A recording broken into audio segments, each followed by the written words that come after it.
you read it as where were they raised, but it looks to me like, at least in the English translation, it's not where they were raised, but where are they living now? Like where do they live? It's I don't know how much of a difference it is, but I think it is. It's subtle, but it's I think it's somewhat significant. Okay, I mean you're right, but somehow I concluded when I learned it years ago that it implies also where you come from. But you're technically right according to the language right now. So let's keep that in mind, okay? Okay. Thank you for pointing it out. Moshe is saying that the reading right now is, where is he living now? Not where he was raised. If he's living now in a big city, although he was raised in a small city, that should not make a difference. Let's see if that's true. But the language does imply, as Moshe says. Let's see. It says, the Rebbe be'emes ein. Don't think that where you live is only superficial and not important and shouldn't make a difference in the education. Because the place where one settles, if it's in a small city or a large city, it's a main and primary fundamental issue in a person's lifestyle and behavior. Because the place where you live is mashpia, it influences, it makes an impact. Not only does it impact all kind of wings of life, all branches of life, whether it be yourself, regarding the development of spirit, the development of your talents, and it also impacts the revelation of your soul powers and its behaviors. In other words, it impacts all of you. And it also impacts your family life, their education, and their guidance, and their behavior. So the Rebbe basically says in this paragraph, don't think for a moment that where you live is not mashpia. It's mashpia both on you and on your family. That's what he says in this paragraph. Next paragraph. I'm sorry, Yaakov, yes. I recall an expression from the Gemara in its own concise way. It says, Duchte de inishu. The place of a person is the person himself. Thank you. Right. Thank you. That's. Do you remember which Gemara? Where's the Gemara? Ksubis. Okay, but Yashikoyach. Great. I'm just curious, putting this in a kind of historical perspective. I think of the Rebbe Raayatz as having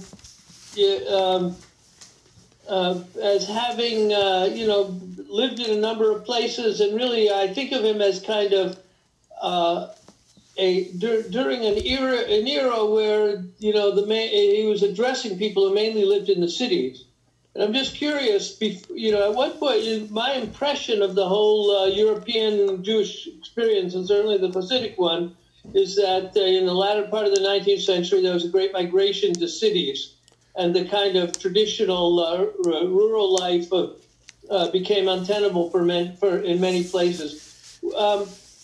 Was the Rebbe Raayatz the first to kind of deal with that, or were the earlier Rebbes that had sort of more urban communities in Chabad?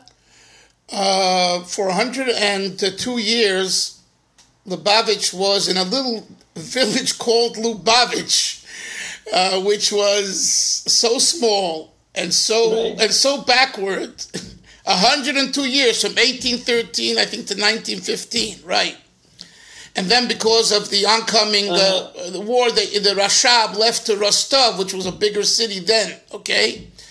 And then the Rebbe moved over, the previous Rebbe, after his father passed on in 1920, he moved over in 23 or 24, so he moved over to Leningrad, to St. Petersburg, and that was considered the big city, right? So that's all the 20th century. That's all those migrations are in the 20th century. Yeah, for Chabad, for Lubavitch, yes, and I would say it was this way. I would say you're right. It was this way for most Hasidic, let's say Breslev. Reb Nachman only lived in Uman, maybe 6 to 10 months, and then he passed away.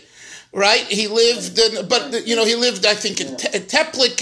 He lived in Mezhebush. He lived in Mezhebush. Now, I don't know. Was Mezhebush, because at that time a much bigger city than Uman? I don't know. And you're talking now about 1810. So I truly don't know the demographics of the cities, but by and large, there was a philosophy by Jewish leaders, Hasidic and Litvish leaders and all, to live in a small community where you could do what you need to as a Jew and not be bothered by the non-Jews and the government, and a place where there's, agriculture and opportunities for work.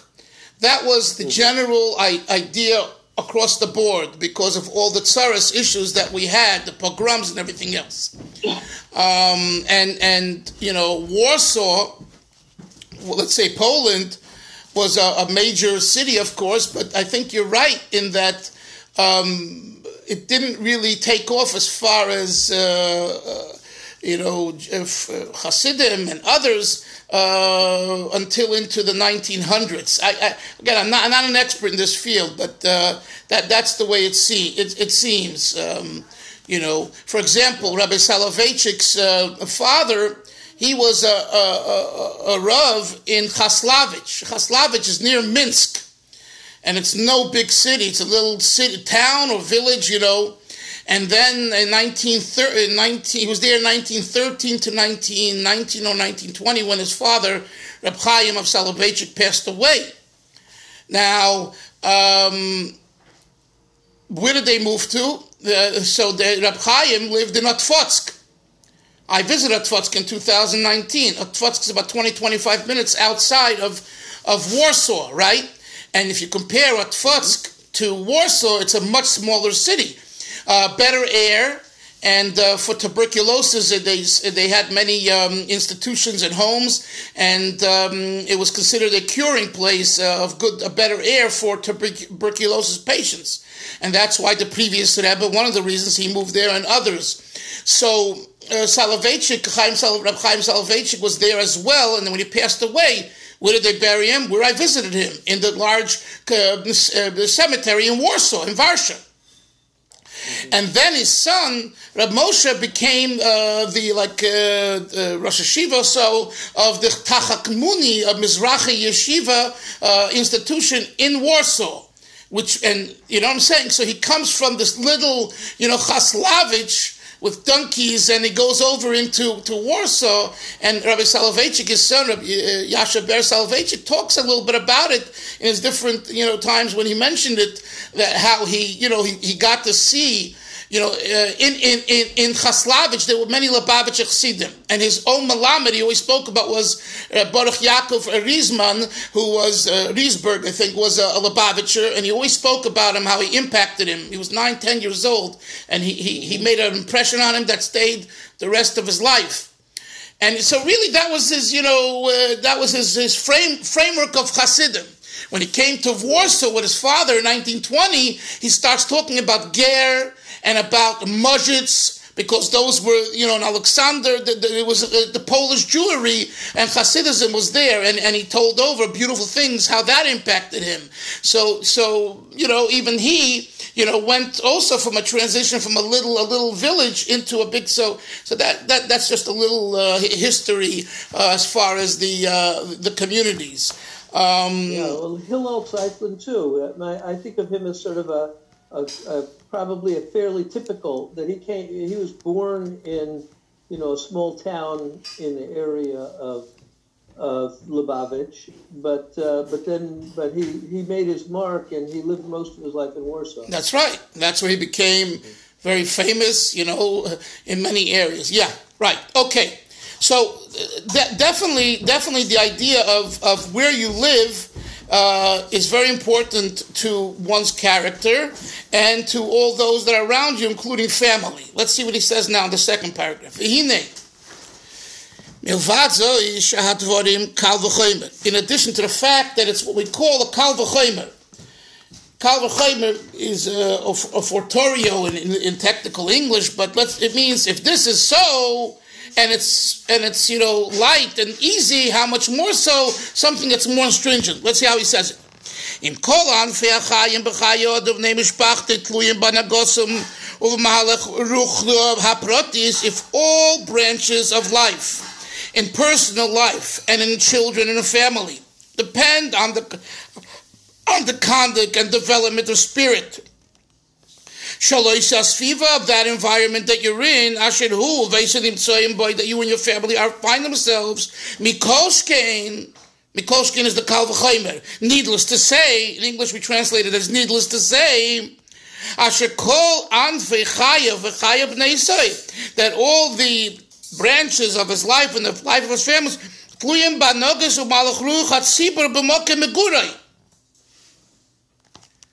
right?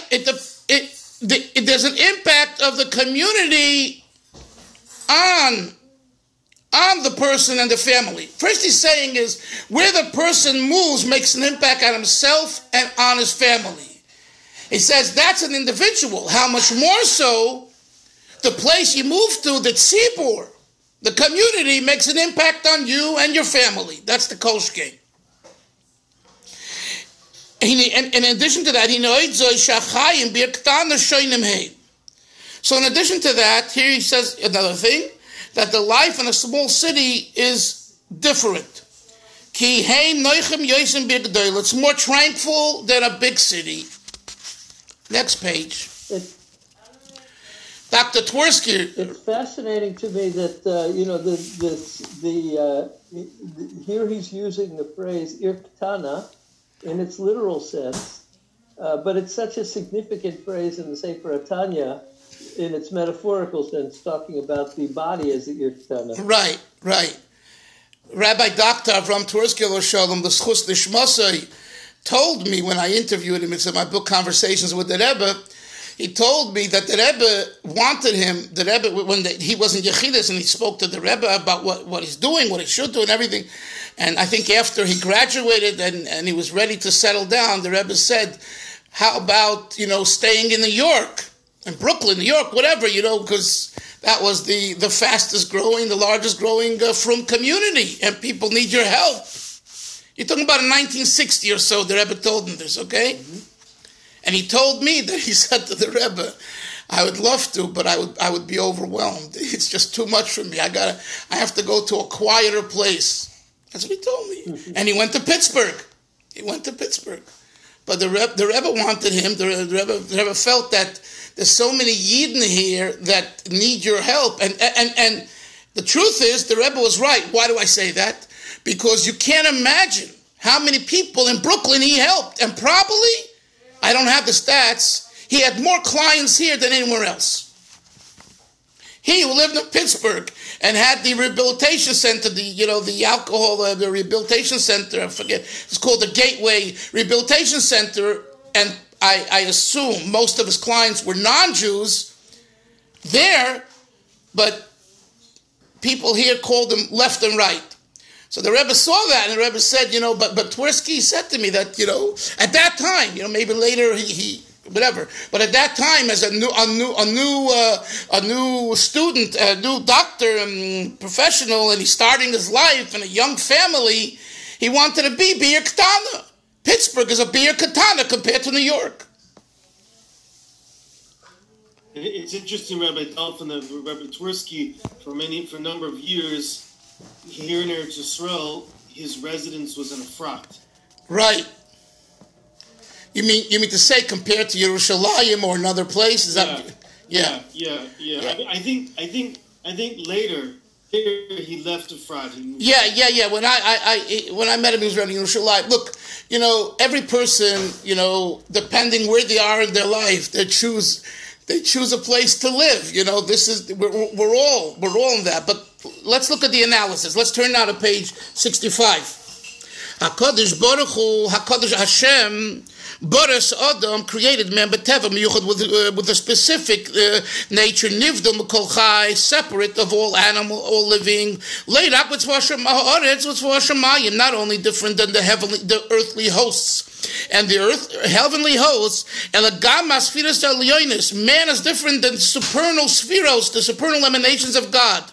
Kulam heim bali teva achaz mashahem. Heavenly hosts, earthly hosts, and even the spiritual emanations are one directional. You have one nature. Utzva ha'aretz, heim bali gvia chumrius. The earthly hosts are physical material, gasa, coarse, ubali poel echad b'midoseim, and they have one direction. Im chasdonim, whether they are of the kind notion, oy rachmanim, of the merciful notion, oy bali gvura, or the disciplined notion, vachzorim, and cruel. That's tzva ha'aretz. Now he says about tzva hashamayim, heavenly hosts.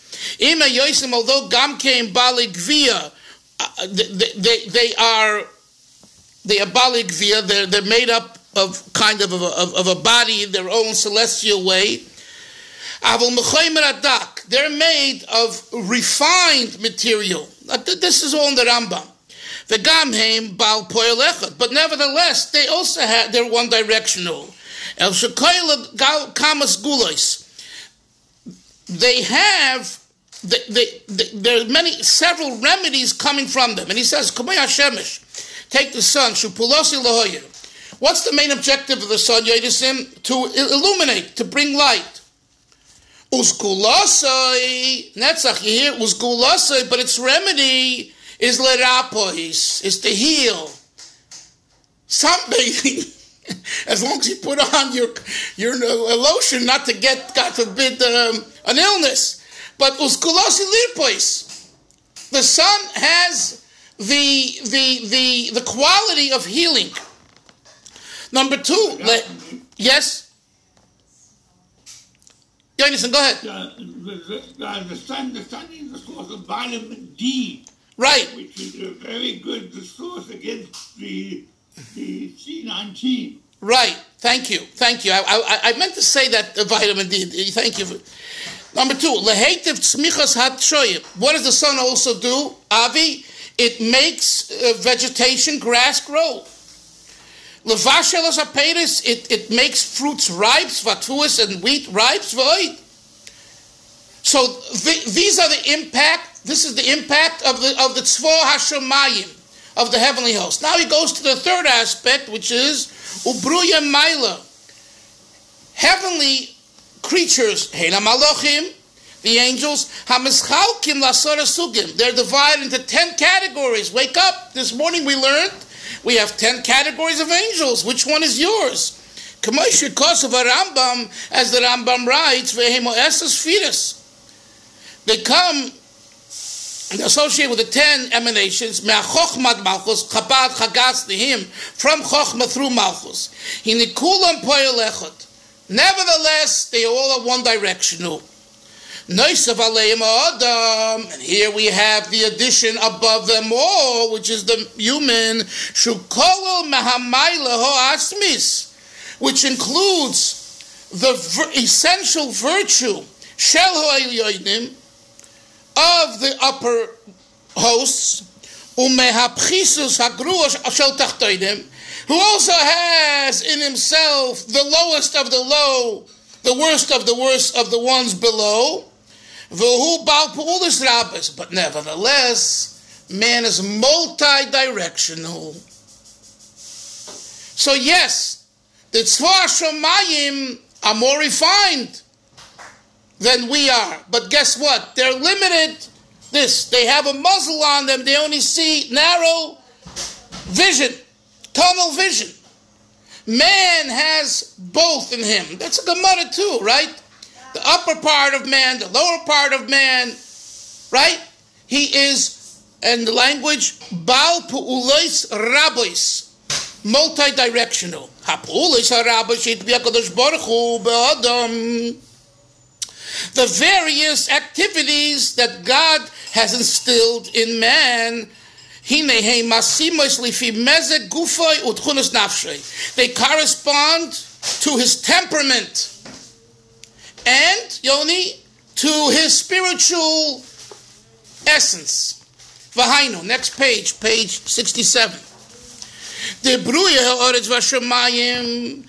the creations of earth and heaven,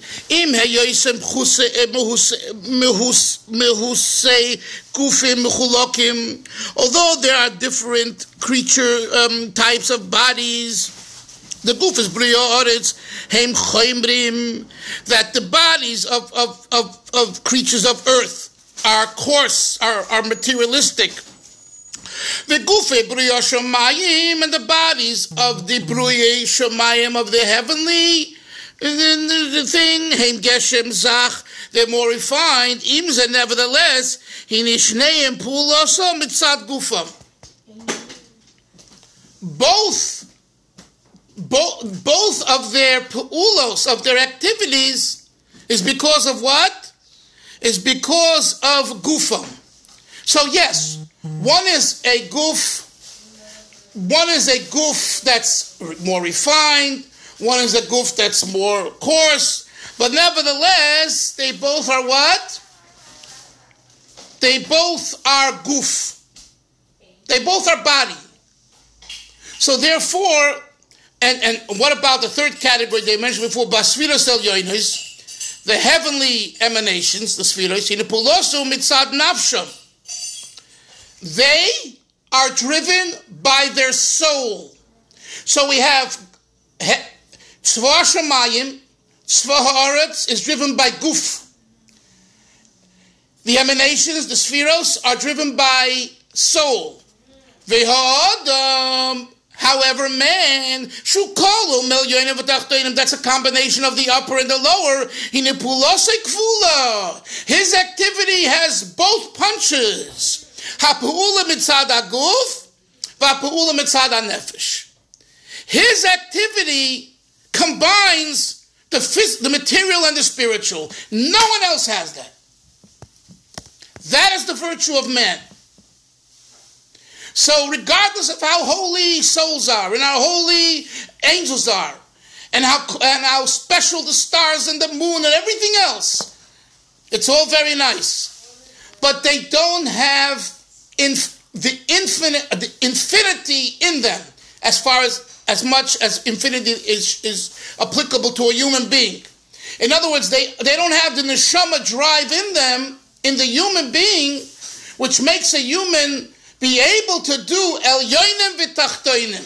And guess what? At the same time, doesn't speak about it right here, but the Alter Rebbe in chapter 34 in Tanya quotes the Zohar. From one side he has joy, chedvot ki b'liboy do, and from the other side he has frustration and merirut, or tears. I've told you the story. The chassid Raayatz, his friends saw him. They saw him crying from one eye and laughing from the other eye. They thought he was a schizophrenic, and he wasn't. He was emulating who he is. And I saw this with the Rebbe. I wanted the Rebbe to be so happy and dancing, making with his hands and saying l'chaim and joy. And a moment later, he couldn't talk. He was choking up because he was talking about Russian Jews, how they're still stuck in Russia, or how Mashiach is not here, or whatever else. And it's not just a Rebbe; it's for every one of us. And if you look at your life and you think about it, you'll see this, and that's healthy. This is healthy. This is not schizophrenia. This is healthy living, where a person should be able to express both feelings, the upper and the lower, the kind and the ugly. If you don't want to be ugly, you're not a human being. We all have ugliness. We all have demons. We have to deal with them. We have to work them out. But elyonim v'tachtonim is part of our makeup. That's what he says over here. Next paragraph. The matters, the things that Hashem has instilled within man, not only is man a mashpia and makes it ubal poil, and he makes an impact, he is an influencer.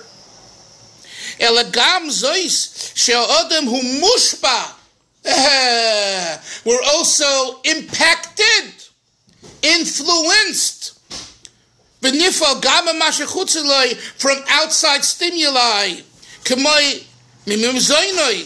his sustenance, the food we eat, the environment, the air we breathe, and all of that makes an impact on us. Look what he says. In order to refine your mind and your seichel, it doesn't mean angels, it means food. You need refined foods. Yoni. Simple reason not to grab the chont. You eat a lot of chont, you're totally a mess. You can barely move. And it gives you ulcers and heartache. You want to be a little chont, a little more, another potato. Eat it slow. Make a bracha. You know? The point is that mycholim dakim, or what we would call today healthy living, healthy food, makes a big difference. It refines daitoi v'sichloi. That's what it says. V'chein be'inyin ha'begodim, clothing. Shemachivim daitoi shel adam. You put on a nice suit, you feel like $1 million. You put on rags, you feel very decrepit. Begodim doesn't mean you have to wear the fanciest, the designer. I mean, some people, like I've told you that story, the shliach, because he outdressed the person who solicited, the guy gave him a donation. He said, if he can outdress me, and I'm a CEO of a company, and I think I'm a big schwitzer and a macher, and he dresses better than he's worth his money, and he gave him the big check. Okay, but, begodim, we're not talking about that's an exception to a rule. Begodim, clothing, marchivim tatu shel adam. There's something about clothing that expands a person's, let's use today's word, consciousness. Das. Number, vayoshvim bayoris hakatanos hine yemeim kfulim. Wow. Those who dwell in small towns, guess what? Their joys, their days are longer. The Rebbe uses the word kfulim, which is kaful, right? Double. English translates it just longer life. The point is, what does this point to? What does this point to, Moshe? The less stress you have in your life, the longer you should live, naturally. I mean, what the Eibishter does, we'll never know, but we're talking about in Teva. So here we see clearly, and we'll conclude with this today, how the Rebbe, the Frierdiker Rebbe, identifies these aspects of where you live, making a difference to who you are. So he's telling the mashpia, he's telling the educator, the mechanech and the madrich, he's telling him, my friend, when you look at your students, don't put them all in the same basket, because some live here and some live there.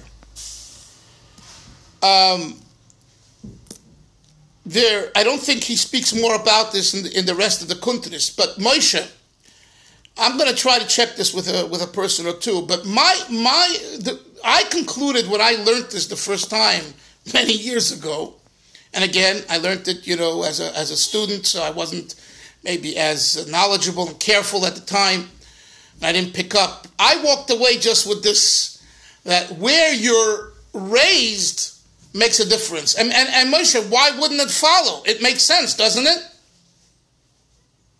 Hello? Very much connected, Rabbi Dov, very much connected to your book that you want to write on Balei Tshuva. Right. Like, for example, I grew up all over the United States. I was raised all over the United States in different cities. But when we came to Eretz Yisrael, we came to Yerushalayim for almost 5 years. And I couldn't I couldn't see myself. I felt like a number there. I felt like I had nothing to contribute. I had nothing to give. And so we went to Ramat Beit Shemesh. We went to Ramat Beit Shemesh in summer of 2000. It's much smaller than it is now. And it was much more pastoral and tranquil than it is now. And it's still much more tranquil than Yerushalayim. Right. The point I'm getting at it that what I've been comfortable to be able to do here and help and give, I didn't feel I could do that in Yerushalayim, and certainly that's not where I was raised. I was raised in the United States in a very, very different environment. So I don't know.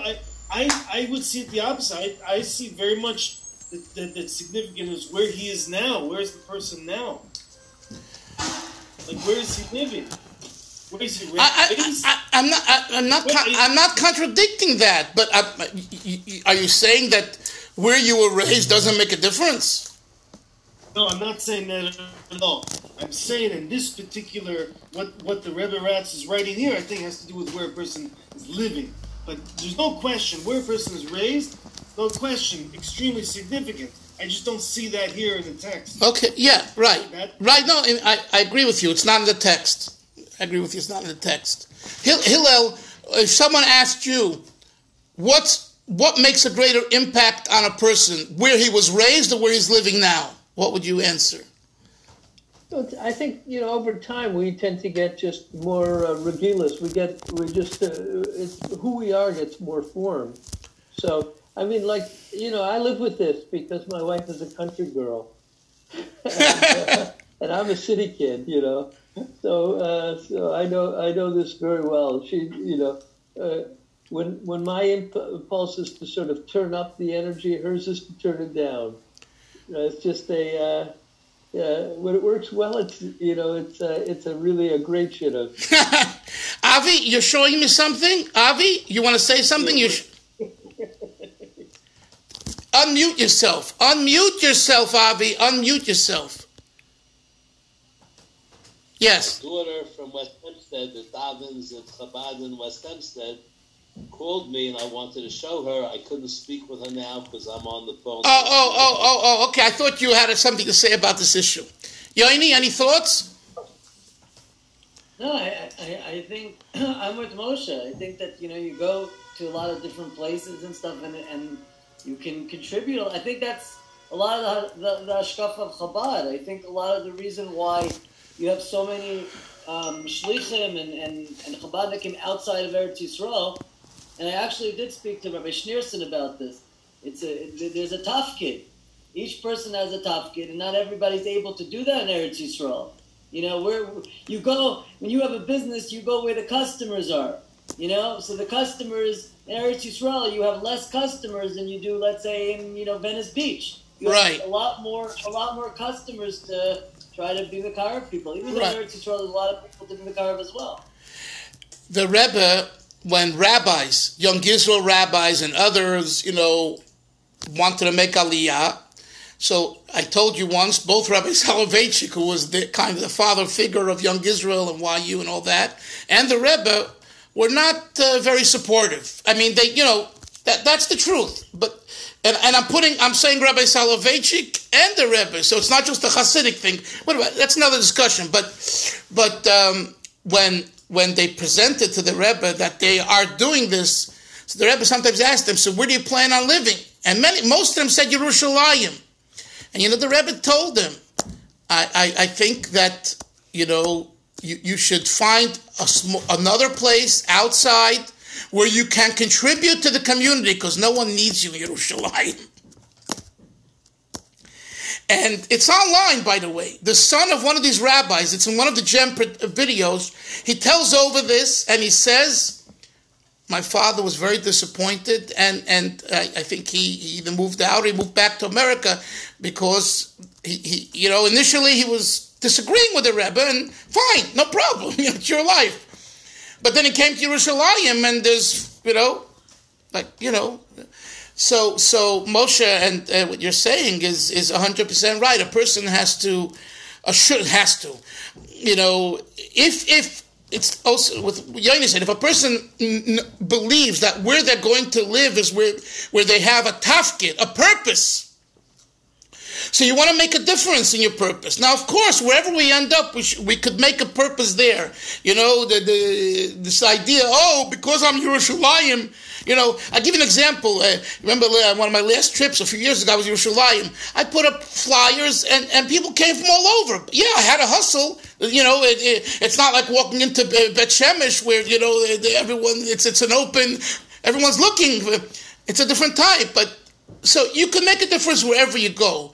But it's true. It's true that certain communities are more apt for what you have to offer, and this is a very important thing. And I talk about this, you know, also to my children, and about shlichus. You mentioned shlichus. You know, the shlichus, go.